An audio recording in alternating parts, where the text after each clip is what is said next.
நாய் ஏன் வானத்தை பார்த்து குறைச்சுக்கிட்டே இருக்குது? இதுக்கு கூட நம்ம கிட்ட ஒரு கதை இருக்கு. தென்னாப்பிரிக்க பழங்குடி சமூகம் இதுக்கு ஒரு கதையை வச்சிருக்கிறாங்க.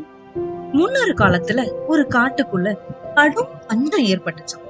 அப்போ எல்லா உயிரினமும் ஒன்று கூடி இந்த பஞ்சத்துல உயிர் பழைக்கணுமே, என்ன பண்ணலாம் அப்படின்னு யோசிச்சப்போ சில பேரை மட்டும் நம்ம பலி கொடுத்துருவோம் அப்படின்னு முடிவு பண்ணாங்க.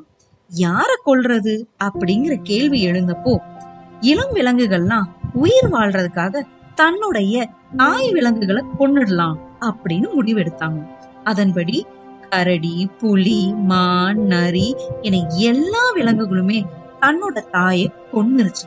ஆனா நாய் மட்டும் தன்னுடைய தாயை கொல்ல விரும்பல.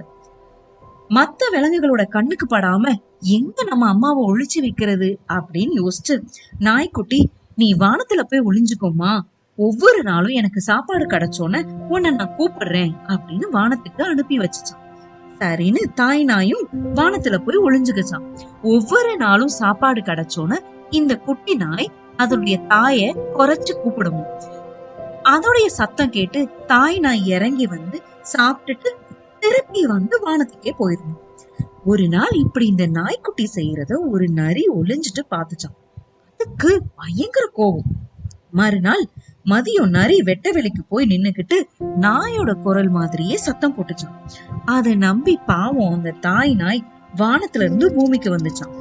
நரி அதோ மேல பாஞ்சு அத கொன்னுருச்சான். அத அறியாமதான் இந்த நாய்க்குட்டி தன்னோட அம்மா வானத்துல இருந்து இறங்கி வருவாங்கன்னு தினமும் வானத்தை நோக்கி குறைச்சுக்கிட்டே இருக்குதான்.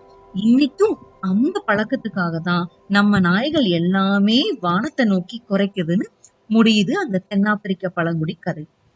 தாய் மீது பெரிய அன்பு கொண்ட நாய்க்குட்டியின் செயல்தான் இந்த கதையுடைய முக்கியத்துவமே. ஒண்ணு நாம புரிஞ்சுக்கணும், கதை கேட்டோன்னு அது பத்திய விளக்கத்தை பழங்குடிகள் யாரும் கேட்பதில்லை.